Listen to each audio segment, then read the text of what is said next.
کیوں؟ اس لیے کہ حضرت عمر بن خطاب رضی اللہ تعالی عنہ وارضہ نے وظیفہ جاری کیا تھا، جب ماں کا دودھ جو کہ فطری دودھ ہے جو اللہ نے عطا فرمایا ہے کہ ماں کا دودھ ظاہر ہے بیسٹ بچے کی غذا ہوتی ہے، کہ جب وہ چھوڑ دے گا تو اس کے بعد اس کے دودھ کا وظیفہ بیت المال سے جاری کر دیا جائے گا۔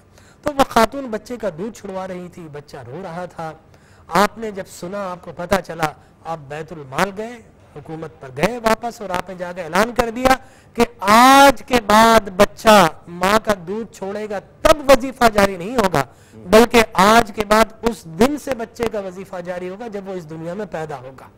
تو یہ تھے ہمارے عمر بن خطاب رضی اللہ تعالیٰ عنہ۔ مجھے یاد ہے مارگریٹ تھریچر، پرائم منسٹر آف برطانیہ، انہوں نے جب اسکول گوئنگ چلڈرن کا دودھ چھڑوایا تو وہاں پر احتجاج ہوئے، مارگریٹ تھریچر ملک اسنیچر، لیکن قربان جائیے عمر بن خطاب رضی اللہ تعالیٰ عنہ ملک اسنیچر نہیں تھے۔ دنیا کے اندر بچوں کو پہلی مرتبہ دودھ کا وظیفہ اگر کسی نے جاری کیا تو حضرت عمر بن خطاب رضی اللہ تعالیٰ عنہ وردہ تھے۔ بے شمار اصلاحات آپ نے دنیا میں متعارف کی۔ آج اگر ویلفیئر اسٹیٹ کا تصور اگر دنیا میں موجود ہے تو پھر خاتم الانبیاء، خاتم المعصومین، حضور اکرم صلی اللہ علیہ وسلم کے نظام اور آپ کے ماتحت آپ کے جو شاگرد، آپ کے تلامذہ، آپ کے اسٹوڈنٹ جو خلفائے راشدین کی صورت میں آئے، یقیناً انہوں نے اسے کمال اور دوام تک پہنچایا تعلیمات مصطفیٰ کی روشنی سے۔ میں آپ سے درخواست کروں گا، عمر بن خطاب رضی اللہ تعالیٰ عنہ نے اپنے دور حکومت میں اپنے انداز حکومت کے ذریعے دنیا کو بے شمار ایسی ریفارمز اور دنیا کو ایسی اصلاحات متعارف کروائی کہ آج ساری دنیا اگر کسی سماجیات کی طرف، کسی فلاحی کام کی طرف جانا چاہتی ہے تو اس کو لا محالہ حضرت عمر بن خطاب رضی اللہ تعالی عنہ کا دامن تھامنا ہوگا۔ بے شک بے شک۔ ڈاکٹر صاحب پہلی بات یہ ہے کہ حدیث شریف میں آتا ہے فَإِنَّ السَّعِيدَ مَنْ وَعَظَ بِغَيْرِهِ، خوشبخت وہ ہے جو دوسرے سے نصیحت حاصل کرے۔ اور دوسری بات یہ ہے کہ قرآن نے فرمایا لِمَا تَقُولُونَ مَا لَا تَفْعَلُونَ، تم کیوں کہتے ہو جو تم کرتے نہیں ہو۔ آج ہمارے معاشرے میں پروگرامز کرنے کا بھی مقصد یہ ہونا چاہیے کہ پہلے علم ہو اور اس پر عمل ہو، اور جب علم پر عمل ہوگا اور اس عمل پر اخلاص ہوگا تو پھر اس پر فضل ہوگا۔ آج ہمارے معاشرے میں جو ہمارا جو ریاست مدینہ کا بھی دعویٰ ہے اور معاشرے میں جو بھی کچھ ہو رہا ہے تو اس میں ہمارے یہاں خالی سے بات تک ہے مگر حال تک نہیں ہے۔ جب تک ہم قال سے حال میں نہیں آئیں گے مسئلہ حل نہیں ہوگا۔ یہاں پر اگر فاروق اعظم رضی اللہ تعالیٰ عنہ کو دیکھتے ہیں کہ آج اگر انگریز بھی اگر جو ہے وہ اگر سکسیسفل ہیں، کامیابی کی طرف جا رہے ہیں، تو انہوں نے بھی وہ اصول اپنائے جو فاروق اعظم رضی اللہ تعالیٰ عنہ نے دیا، جو قرآن نے دیا، جو احادیث نے دیا، اس کی اصولوں کو لے کر چل رہے ہیں، تو آج وہ آگے بڑھ رہے ہیں۔ علامہ اقبال کا بڑا زبردست شعر ہے کہ اگر درس قرآن تم نے چھوڑا نہ ہوتا، یہ زمانہ زمانے نے لکھایا نہ ہوتا، وہ زمانے میں معزز تھے مسلمان ہو کر، تم خوار ہو تاریخ قرآن ہو کر۔ آج ہمیں ان معاشرے میں ان کو لے کر چلنا ہے۔ اب یہاں پر ایک بات یہ ہے کہ حضرت فاروق اعظم رضی اللہ تعالیٰ عنہ کے پاس ایک عورت آئی، آ کر کہنے لگی کہ میرا شوہر رات بھر عبادت کرتا، دن بھر روزہ رکھتا ہے۔ آپ نے فرمایا بڑی اچھی بات ہے۔ تو جب یہ کہا تو حضرت کعب ساتھ میں بیٹھے تھے، کہنے لگے حضرت یہ اپنی شوہر کی شکایت کر رہا ہے، یہ اپنے شوہر کی شکایت کر رہی ہے۔ تو حضرت فاروق اعظم رضی اللہ تعالیٰ عنہ نے اچھا شکایت کس بات کی؟ کہا کہ حضرت جب دن بھر روزے میں گزارے، رات بھر عبادت میں گزارے، تو اپنی بیوی کی جو احساس اور ان کو ٹائم دینے کے حوالے سے کہاں سے وہ؟ تو آپ نے فرمایا کہ پھر آپ نے مشورہ فرمایا کہ کتنے دن؟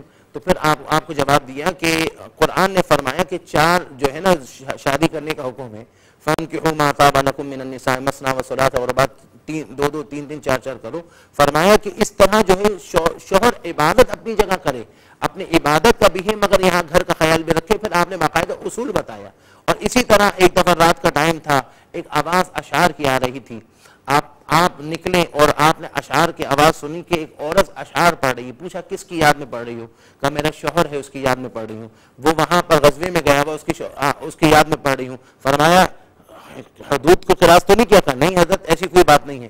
آپ نے امام جلال الدین سیوطی نے نقل فرمایا، آپ نے فرمایا کہ آپ نے اپنی صاحبزادی حضرت حفصہ کو بلایا اور کہا حفصہ ایک بات بتاؤ۔ ہاں حفصہ حضور کی زوجہ تھی، کہا کہ بیوی کتنے عرصے تک جو ہے وہ شوہر سے دور رہ سکتی ہے؟ اب ظاہر شرم و حیا والی عورت تھی اور ایسے موقع پر تو آپ شرما گئی اور سر کو جھکا دیا۔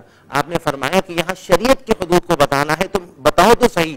تو آپ نے اشارہ سر جھکا کر اشارہ کیا، تو آپ نے پھر قانون بنایا کہ آپ نے کہا کہ اگر کوئی جنگ کے لیے جاتا ہے کہیں شریعت کے حوالے سے غزوے میں جا رہا ہے تو 4 مہینے سے زیادہ اجازت نہیں ہے، 4 مہینے کے اندر اس کو لوٹ کر آنا ہوگا، تاکہ حضور کا فرمان ہے کہ ان لربک علیک حقا و ان لنفسک علیک حقا و ان لاہلک حقا فاعط کل ذی حق حقہ، تمہارے رب کا تم پر حق ہے، تمہارے نفس کا تم پر حق ہے، تمہارے گھر والوں کا تم پر حق ہے، ہر حق والے کو حق دیا جائے۔ تو یہ قانون اسی طرح حضرت عمر فاروق نے بنایا۔ اس کا مطلب یہ ہے کہ عوام الناس سے ان ٹچ رہتے ہوئے بالکل ان کی ضروریات، ان کی خواہشات اور ان کی انسٹنکٹ کو، ان کی جبلت کو، ان کی فطرت کو لے کر پھر قوانین بنائے گئے، اس لیے آج تک چل رہے ہیں۔ یہ نہیں کہ حاکم کا قانون اور رعایا کا قانون، اپنی ترجیحات نہیں دیکھی، عوام کی ترجیحات دیکھی۔ جی جی اور مجھے یاد آ رہا تھا عمر بن خطاب رضی اللہ تعالیٰ عنہ گشت کر رہے تھے تو ایک مکان سے آواز آئی کہ بیٹا دودھ میں پانی ملا دو، تو اس بچی نے کہا کہ آپ کو پتہ نہیں حضرت عمر کا حکم ہے کہ دودھ میں پانی نہ پلاؤ، تو اس ماں نے کہا کہ کون سا عمر دیکھ رہا ہے؟ بچی نے کہا ماں عمر تو نہیں دیکھ رہا، عمر تو دیکھ رہا ہے۔ حضرت عمر نے اس مکان پر نشان لگا، صبح گئے اپنی زوجہ کے پاس، کہا کہ وہ بچی بڑی باسعادت ہے، اپنے بچے کے لیے اس کا ہاتھ مانگ لو۔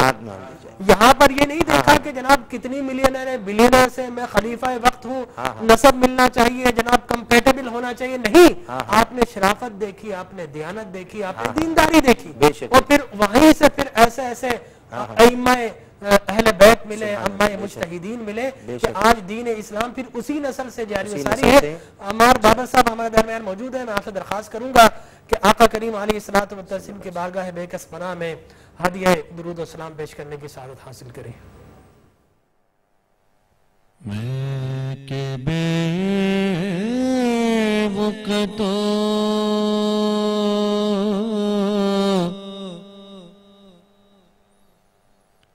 بے بایا ہوں،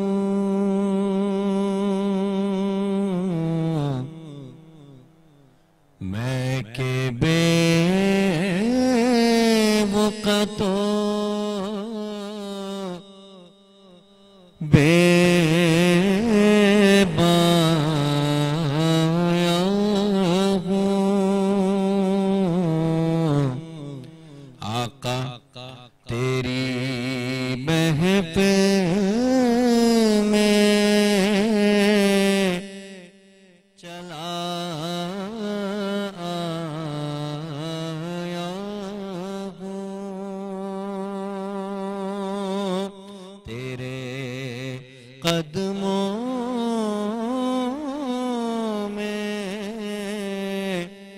چلا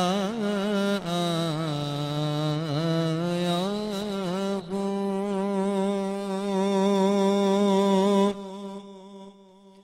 آج ہوں میں تیرا دہلیز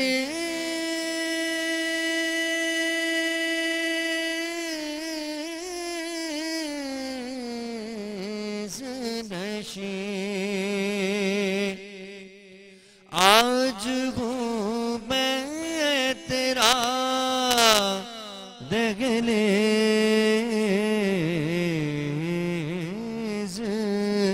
نشین، آج میں عرش کا ہم پایا ہوں، آج میں عرش کا ہم پایا ہوں، آج میں عرش کا ہم پایا ہوں، یہ کہیں خامی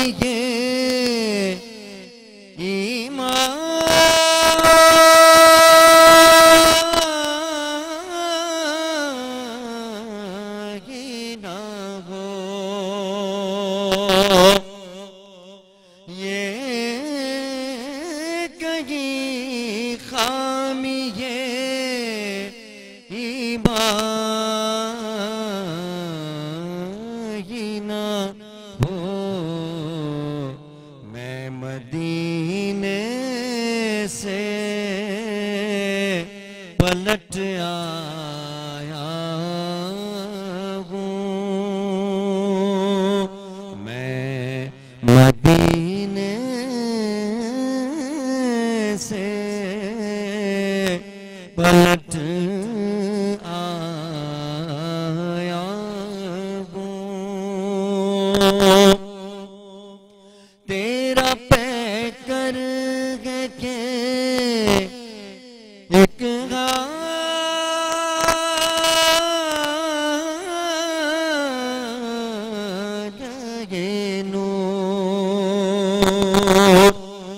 تیرا پہ کر کے ایک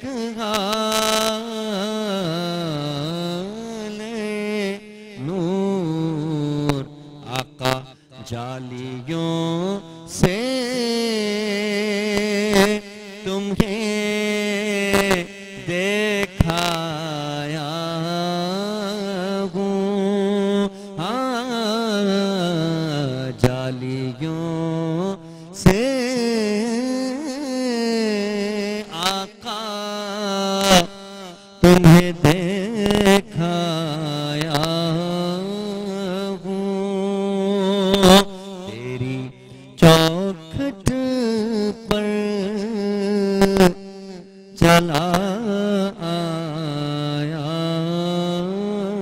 ہوں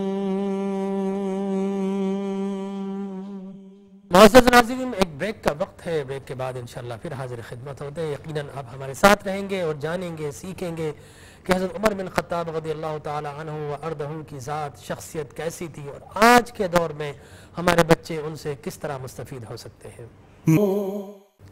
محترم کرام، ناظرین کرام، ایک مرتبہ پھر اپنی اس بزم میں جو کہ حضرت عمر بن خطاب رضی اللہ تعالی عنہ کی شان اور فضیلت کو بیان کرنے اور آج کے نوجوان اور بچوں کو سیکھنے اور سکھانے کے لیے بزم سجائی گئی ہے۔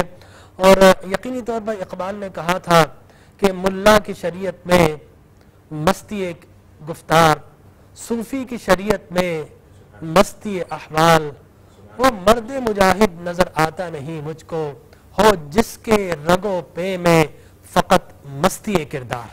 تو وہ کردار جو مشعل راہ بنے، یقینی طور پر وہی کردار قیامت تک زندہ رہتے، اور ایسا ہی کردار، ایسی ہی گفتار اور ایسے ہی احوال ہیں جناب سیدنا عمر بن خطاب رضی اللہ تعالیٰ عنہ وارضہ کے۔ مفتی صاحب، میں آپ کی جانب آتا ہوں، علامہ عبدالقادر ہزاروی صاحب، کہ یہ بتائیے کہ حضرت عمر بن خطاب رضی اللہ تعالیٰ عنہ نے دنیا میں بے شمار ریفارمز دی، اصلاحات پیش کی، اور آج دنیا دراصل انہی اصلاحات کو لے کر یا ان کو موڈیفائی کر کے دنیا کے سامنے پیش کر رہی ہے، لیکن اصل اور بیس وہی تھی۔ کیا وجہ ہے کہ ہم وہ اصلاحات اپنے ملک میں کیوں نہیں نافذ کر سکتے؟ ایک تو یہ سوال ہے۔ دوسرا، ضمن یہ بھی جواب دیجئے کہ حضرت عمر بن خطاب رضی اللہ تعالیٰ عنہ کے مشیر کیسے تھے؟ اس لیے کہ مجھے یاد آ رہا ہے کہ کسی گورنر نے، کوئی ایک ایسا نان مسلم تھا جو بہت اچھی کتابت کرتا تھا، اس کو باقاعدہ ڈیپیوٹ کر لیا، تو عمر بن خطاب نے لکھا کیا مسلمانوں میں تمہارے پاس اتنے بڑے حکیم اور دانا نہیں ہے؟ دنیا کیا کہے گی؟ تو مشیر کیسے ہونے چاہیے اور انداز حکومت اصلاحات کیا دی، ان پر مختصر روشنی ڈالی۔ جی، بسم اللہ الرحمن الرحیم۔ یہ بھی بڑی اچھی بات ہے۔ قرآن کریم کہتا ہے ان اللہ یأمر بالعدل، بے شک اللہ تعالیٰ تمہیں عدل کا حکم کرتا ہے۔ سیدنا فاروق اعظم رضی اللہ تعالیٰ عنہ کی جو خلافت مبارکہ ہے، اس کا سب سے جو مرکزی چیز ہے، قانون ہے، وہ ہے عدل و انصاف۔ سبحان اللہ۔ اور پھر نبی کریم علیہ السلام نے اپنی صفات کو ان خلفاء کے اندر منتقل کیا، حالانکہ صفات منتقل ہونے والی چیز نہیں ہے، لیکن صحبت کا اثر ہو جاتا ہے۔ صدیق میں صداقت کو منتقل کر دیا، اور فاروق میں عدالت کو منتقل کر دیا، عثمان میں سخاوت کو، اور میرے مولا کائنات میں شجاعت کو منتقل کر دیا۔ جب فاطمہ نامی عورت نے منا کے میدان میں پیالہ چوری کیا تھا، اور اس کے بعد اسامہ بن زید کو سفارشی بنا کر پیش کیا گیا، تو نبی کریم علیہ السلام نے منبر بچھا کر جب یہ حکم فرمایا، وقت کی قلت کی وجہ سے یہ ٹکڑا پیش کرنا چاہتا ہوں، قسم ہے اس ذات کی جس کے قبضہ قدرت میں میری جان ہے، اس فاطمہ کی جگہ فاطمہ بنت محمد ہوتی تب بھی رسول اللہ کا قانون یہی ہوتا ہاتھ کٹنے کا. تو فاروق اعظم نے نبی کریم علیہ السلام کی صحبت سے خالی آپ علیہ السلام سے دین دنیا تقوی پرہیزگاری نہیں بلکہ میرے نبی سے حکومتیں کیسے چلتی ہیں ان تمام چیزوں کو سیکھا. اور سیکھنے کے بعد آپ نے اپنے زمانے کے اندر جو ہے عدل و انصاف کو جو ہے وہ قائم کیا. ایک تو بات تو یہ ہو گئی کہ ایک حکمران کی کامیابی کا جو راز ہے وہ عدل و انصاف ہے. جب تک عدل و انصاف نہیں ہوگا یہی وجہ ہے کہ حدیث شریف کے اندر آتا ہے کہ 60 سال بندہ عبادت کرتا رہے اور ایک کسی مظلوم کو حق دے دے تو 60 سال کی عبادت سے اتنا ثواب نہیں ملتا جتنا مظلوم کو حق دینے سے جو ہے وہ ثواب ملتا ہے. اور دوسری بات یہ ہے ہمارے حکمرانوں کو ایک ادنا سے بندے کی بات بھی سننا چاہیے اور اس پر توجہ کرنی چاہیے. بخوبی آپ کے علم میں ہم آپ سے رہنمائی لیتے ہیں کہ آپ نے 26 لاکھ مربع میل پر جو اسلامی فوج تھی ان کے بڑے بڑے کمانڈروں کو آپ نے معزول کیا ہے صرف ایک نقطہ اٹھانے پر. یعنی کہ خالد بن ولید کو رضی اللہ تعالیٰ عنہ کو آپ نے معزول کیا اور لوگوں نے کہا شاید یہ بغاوت کریں گے. کوئی بغاوت نہیں ہوئی.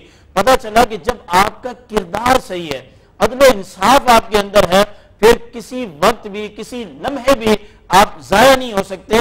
یہی وجہ ہے کہ آپ نے مینا میں حج کرنے کے بعد اللہ سے یہ دعا مانگی.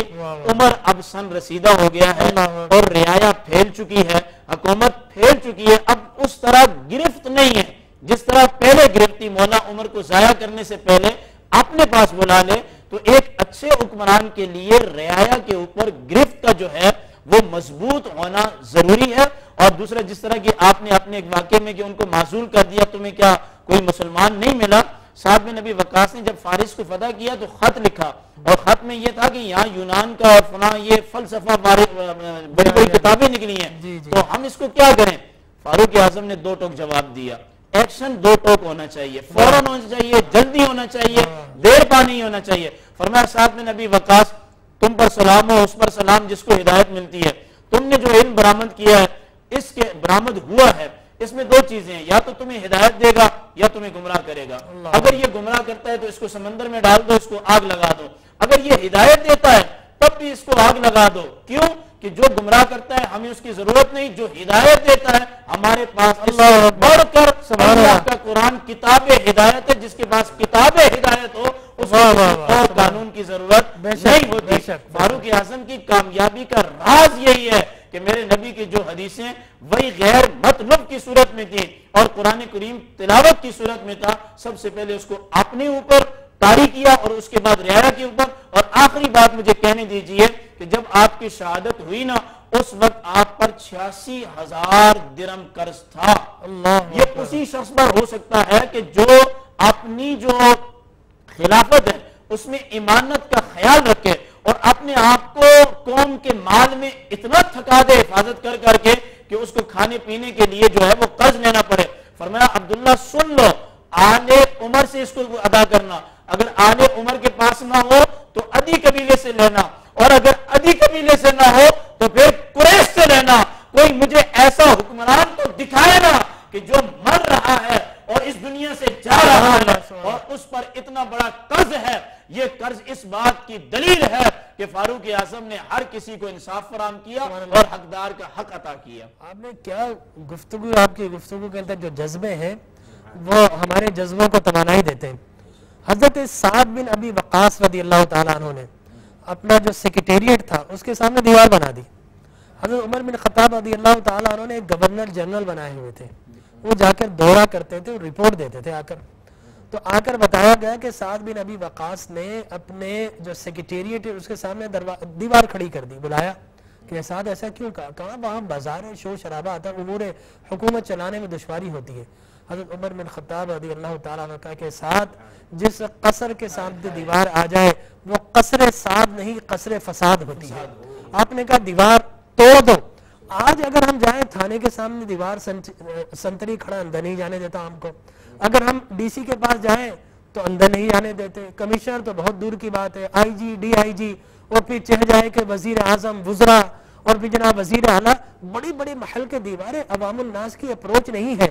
تو مدینے کی ریاست کیسے بنے گی وہاں پر تو حاکم اور رعایا کے درمیان کوئی دیوار بھی نہیں آنے دی جاتی تھی. آج تو بڑے بڑے پروٹوکول سے بڑے بڑے ماضی میں تو ہم دیکھتے تھے کہ لوگ ہمارے حکمران لوگوں میں گھل مل بھی جاتے تھے. آج کل تو چھوٹے سے چھوٹا ایک اگر حاکم بھی ہے, ایک چھوٹا سا اسسٹنٹ کمشنر بھی ہے, تو اس کے ساتھ باقاعدہ 4-4 5-5 گن مین چلتے ہیں. تو عوام کس طریقے سے حکمرانوں کے ساتھ انٹیکٹ ہو سکتی ہے. حضرت عمر بن خطاب رضی اللہ تعالی عنہ وارضہ نے عوام کے ساتھ کس طرح رابطہ رکھا, اس پر روشنی فرما یہ دیجیے. بڑی اہم بات کی طرف آپ نے نقطہ اٹھایا اور آپ نے ایمان افروز واقعہ بیان کر کے میرے رونگٹے کھڑے کر دیے. آج جو لوگوں نے اپنے سامنے دیواروں کی آڑیں اور پھر سیکٹریوں کی برمار ہے نا, سیدنا فاروق اعظم سے جب لوگ فیصلہ لینے آتے تھے اور حکومت کے معاملے میں بات کرنے آتے تھے نا, پوچھتے تھے امیر المومنین کہاں ہیں, تو جواب دیا جاتا تھا جاؤ دیکھو مسجد نبوی شریف کا صحن ہے اور اس میں پڑے ہوئے آرام کر رہے ہیں. اور لوگ آ کے آپ کو اٹھاتے اور اٹھانے کے بعد شکایت کرتے, اور ادنا سا بندہ بھی ہوتا آپ اس کے ساتھ چلتے اور چلنے کے بعد جو ہے اس کا حق دلاتے. سب سے بڑا انصاف کے جو معنی چیز ہے, یہ حکمرانوں کے آگے جتنے بھی لوگ ہوتے ہیں افسران بالا یہ معنی ہوتے ہیں. بلکہ میرے آقا علیہ السلام کے سامنے ادنا سا بھی اگر غلام اور لونڈی آتا تھا نا, صحابہ کرام اس کو پیچھے ہٹانے کی کوشش کرتے تھے. میرے نبی فرماتے تھے اس کو آنے دو, اس کا ہم سے کیا کام ہے. اور حدیث کے اندر یہ بھی آتا ہے اگر مدینہ کا کوئی غلام میرے آقا کا ہاتھ پکڑ کے گلی میں چلا جاتا تو میرے آقا علیہ السلام چلے جاتے. اور مشکات شریف کی حدیث ہے کہ ایک لونڈی آئی, باندھی آئی, انہوں نے نبی کریم علیہ السلام کو پکڑا اور گلی کے نکڑ پر لے گئی اور باتیں کرنے لگ گئی. صحابہ کرام نے عرض کی یا رسول اللہ اس طرح نہیں ہونا چاہیے, ہر بندہ آتا ہے آپ اس کے ساتھ چل پڑتے ہیں. تو میرے نبی نے فرمایا کہ مجھے اللہ نے اس لیے بھیجا ہے تاکہ میں لوگوں کے لیے آسانی فراہم کروں, لوگوں کے لیے میں شفقت کروں, لوگوں کے لیے میں رحمت کروں. تو میری آپ کے پروگرام سے حکام بالا سے 10 بستہ میری یہ اپیل ہے کہ اپنے سامنے یہ جتنی دیواریں ہیں ان دیواروں کو بھی ہٹا دیں, اور دیواروں کی صورتوں میں جو لوگ کھڑے ہیں ان کو بھی ہٹا دیں. آپ سے وعدہ چونکہ ریاست مدینہ کی بات کی جاتی ہے, اور ریاست مدینہ کی بات کی جائے تو حضرت عمر بن خطاب رضی اللہ تعالیٰ عنہ کو تیسرا چمکتا دمکتا ہوا نام نظر آتا ہے. حضور اکرم صلی اللہ علیہ وسلم, صدیق اکبر, پھر حضرت عمر بن خطاب. تو ریاست مدینہ تو گورنر ہاؤس کی دیواریں گروائی تھی. ہمارے پرائم منسٹر نے بھی کہا کہ گورنر ہاؤس کی دیواریں گرا دی جائیں گی. اتنے اچھے خواب دکھائے گئے, عمل کا وقت کب آئے گا؟ پرائم منسٹر ہاؤس کو باقاعدہ یونیورسٹی بنا دیا جائے, کتنا اچھا خواب تھا. عمل کا وقت کب آئے گا؟ تو آج عمر بن خطاب رضی اللہ تعالیٰ عنہ اردو کی سیرت سے کچھ نگینے لے کر اپنے دامن میں ہم ڈال لیں تاکہ ہمیں پتہ چلے کہ ریاست مدینہ کیسی تھی. آپ کیا فرمائیں گے, کیا تلقین کریں گے؟ اصل میں جیسے میں نے پہلے عرض کیا کہ ہمارے معاشرے میں یہی ہے کہ ہم اعمال کی طرف نہیں آتے, صرف گفتار تک رہتے ہیں. اور حضرت عمر فاروق رضی اللہ تعالی عنہ کا یہ عالم تھا کہ آپ رضی اللہ تعالی عنہ دن بد رعایا کی خدمت میں رہتے تھے, اور رات کو باقاعدہ آپ اپنے آپ کو ہینڈل سے مار کر کہتے تھے احتساب دو, اور آپ فرماتے تھے حاسبو قبل ان تحاسبو, تم اپنا حساب کرو تمہارا قبل سے حساب ہو. اور یہ عالم تھا کہ عمل کے حوالے سے کہ ایک دفعہ ایسا ہوا کہ حضرت عمر بن خطاب آپ مشکیزہ لے کر مدینے کی گلی میں جا رہے تھے, امیر المؤمنین ہوتے ہوئے آپ مشکیزہ لے کر جا رہے ہیں. کسی نے کہا حضرت کیا بات ہے, آج ہمارے یہاں تھوڑا سا کوئی بڑا ہو جائے تو اس کا یہ عالم ہوتا ہے کہ کوئی اپنے ساتھ چیز نہیں اٹھاتا, اس کے اندر اتنا غرور نخوت آ جاتا ہے. کہا کہ میرے اندر تھوڑی سی بڑائی آ رہی تھی تو میں اپنے کندھے پہ مشکیزہ اٹھا کے گزر رہا ہوں, بتا رہا ہوں میں کچھ بھی نہیں ہوں. اور ایک دفعہ اپنے ممبر پر بٹھا لیا, سب کو جمع کر لیا, جی اور پھر کہا کہ میری کچھ خالائیں تھی قبیلہ بنو مخزوم کی, انہوں نے مجھے کچھ بکریاں دی تھی, میں ان کو چرایا کرتا تھا, بدلے میں مجھے کچھ کھجوریں مل جاتی تھی, پورا دن میں گزارا کرتا تھا, اور اس کے بعد نشیز ختم کر دی. عبد الرحمن بن عوف نے کہا امیر المؤمنین تھے, لوگوں کو جمع کر کے فقط یہی بتانا تھا. فرمایا میرے دل میں خیال آ گیا تو امیر المؤمنین نے اتنی بڑی سلطنت کا حاکم ہے, تو میں نے اپنے نفس کو یہ بتانے کے لیے تیری اوقات کیا تھی, یہ تو نسبت رسول ہے کہ آج تو اتنی عظمتیں آتا. اور یہاں تک کہ حضرت عمر بن خطاب رضی اللہ تعالیٰ نے, آپ کے بیٹے آئے بڑے اچھے تیار ہو کر آئے, اور بڑا آپ نے اچھے بال وال بنائے تھے, تو آپ جب آئے نا صاحبزادے تو آپ نے ان کو کوڑا مارا. تو آپ کی بہن صاحبزادی حضرت حفصہ نے کہا کہ کیوں مار رہے ہیں, کیا وجہ ہے؟ فرمایا اس کے چہرے کو دیکھ کر تکبر کا اظہار ہو رہا ہے, اس لیے اس کو سزا دی جا رہی ہے. اور حضرت عمر بن خطاب رضی اللہ تعالیٰ عنہ آخری وقت میں جب آپ سے کہا گیا کہ حضرت آپ آج ہمارے حاکم جو ہے نا وہ اپنے بیٹے کو حاکم بنا رہا ہے، آج کہتے کہ حاکم کا بیٹا بھی حاکم ہے، جب کہا کہ آپ عبداللہ بن عمر کو اپنے صاحبزادے کو حاکم بنا دے تو آپ نے سختی سے منع فرمایا اور فرمایا کہ یہ میں 6 صحابہ کرام کے حوالے کر رہا ہوں کہ ان میں سے جس کو چاہیں وہ تعین کر دے. اس میں حضرت عثمان بن عفان کا نام لیا، حضرت علی کا نام لیا، حضرت سعد بن ابی وقاص کا نام لیا، حضرت جو ہے کیا کہتے ہیں حضرت زبیر کا نام لیا. حضرت خلافت موروثی نہیں ہے، موروثی نہیں ہے. تو یہ ہمیں تعلیم دیا کہ ضروری نہیں ہے کہ ڈاکٹر کا بیٹا بھی ڈاکٹر ہو، اگر وہ محنت کرے گا تو ڈاکٹر بنے گا. تو اسی طرح ہمارے صاحب نے ایک الیکٹورل کالج بنایا جی جی جی کہ ہر آدمی خلیفہ کو منتخب نہیں کر سکتا. ہاں ہاں بالکل. یہ گاؤں دیہات والے کو کیا پتا کہ خلافت کیا ہوتی کس ہے، کو کرنی ہے. الیکٹورل کالج بنایا اور یہ متعین کریں گے. ناظرین کرام یہ بڑی اہم بات ہے، انشاءاللہ اس پر ہم مزید گفتگو کریں گے. ایک مختصر سا وقفے کے بعد انشاءاللہ پھر حاضر خدمت ہوتے ہیں. محترم مکرم ناظرین کرام، میٹرو ون ٹی وی کی خصوصی یکم محرم الحرام کی نشریات جو کہ وابستہ ہیں خلیفہ اعظم فاروق اعظم حضرت ابو حفص عمر بن خطاب رضی اللہ تعالی عنہ وارضہ کی ذات گرامی سے اور ان سے استفادہ ہم حاصل کر رہے ہیں. آج تو ہم ریاستی جتنے بھی وسائل ہیں ان کا بے دریغ استعمال کرتے ہیں، کوئی منی ٹریل دینے کے تیار نہیں ہے. جو عمر بن خطاب نے منبر پر کھڑے ہو کر اپنی منی ٹریل دی تھی، اور جس طرح مفتی صاحب نے کہا کہ مقروض ہو کر گئے تھے، یقینی طور پر آج تو جو حاکم جاتا ہے وہ مقروض نہیں قوم کو مقروض کر کے جاتا ہے، لیکن وہ خود مقروض ہو کر گئے تھے، فائنینشلی مقروض ہو کر گئے تھے، ورنہ تو دنیا کو نہ جانے کیا کچھ دیا. آپ کا خادم کا یرکا، آپ نے کہا یرکا یار آج مچھلی کھانے کو دل کرتا ہے. یرکا نے سوچا کہ مچھلی تو 8 کلومیٹر دور ہے. حضرت عمر بن خطاب نے کہا اچھا چلو چھوڑو، 8 کلومیٹر کا فاصلہ کیسے طے کیا جائے، خواہش ہے نا اس کو ختم کر لیتے، چھوڑو. یرکا سوچ میں پا گیا کہ امیر المومنین نے پہلی مرتبہ کسی چیز کی خواہش کا اظہار کیا ہے، میں اس سے کس طرح دستبردار ہو سکتا ہوں. اسے دیکھا حضرت عمر بن خطاب رضی اللہ تعالیٰ عنہ کچھ وفود آئے ہیں اور ظہر سے لے کر عصر ہو جائے گی. وہ بیت المال میں گیا، عربی نسل کا گھوڑا لیا اور دوڑ لگائی 8 کلومیٹر اور دریا کے کنارے گیا، مچھلی پکڑی، واپس لے آیا. پھر خیال آیا کہ اس پہ مٹی لگی ہے گھوڑے پر، پسینہ بھی آیا ہے، عمر بن خطاب امیر المومنین کو پتہ چل جائے گا. وہ گیا ان کو اچھی طرح نہلایا، نہلانے کے بعد گھوڑے کو تسلی سے کھڑا کر دیا اور بعد میں شام میں کہا امیر المومنین مچھلی کا انتظام اللہ نے کر دیا ہے، میں لایا ہوں، بس ابھی پکانے کی دیر ہے. حضرت عمر بن خطاب نے کہا رک جاؤ. آپ گئے، جا کر سارے گھوڑوں کو دیکھا اور اس گھوڑے کے قریب جا کر آپ نے محسوس کر لیا، اچھی طرح دیکھا، کان کے پچھلی طرف جا کر دیکھا اور کہا کہ اے یرکا تو نے گھوڑے کو سب جگہ سے نہلا دیا لیکن یہاں پر مٹی اور پسینہ اب بھی موجود ہے. آپ فرش پر بیٹھ گئے. آپ نے کہا کہ اے یرکا میں ایک معمولی سا آدمی ہوں، کوئی متقی پرہیزگار بھی نہیں ہوں، میں تو اللہ سے دعا کرتا ہوں کہ اللہ میری نیکیاں اور برائیاں برابر کر کے مجھے معاف فرما دے، میں اتنا نیک نہیں ہوں. لیکن اے یرکا اگر یہ گھوڑا کل قیامت میں اللہ کی بارگاہ میں گیا کہ عمر نے فقط مچھلی کھانے کی خواہش میں 8 کلومیٹر کی دوڑ مجھ سے لگوائی تھی، تو اے یرکا بتا تو اور میں کیا جواب دیں گے. یرکا کہتا ہے باپ مرنے کے بعد میں اتنا نہیں رویا تھا جتنا میں عمر بن خطاب کی اس بات سے رویا. یہ تھے ریاست مدینہ کے حاکم اور خلفاء جنہوں نے ریاست مدینہ کو بنایا. آج بھی اگر ریاست مدینہ کے خد و خال لانا چاہتے ہیں تو پہلے خود بنیے پھر ریاست مدینہ بنتی ہے. پہلے خود کو بدلیے پھر لوگ بدلیں گے. اگر خود نہ بدلے تو پھر زمانہ نہیں بدلے گا. تو خود کو بدل اعتام کی جانب ہے.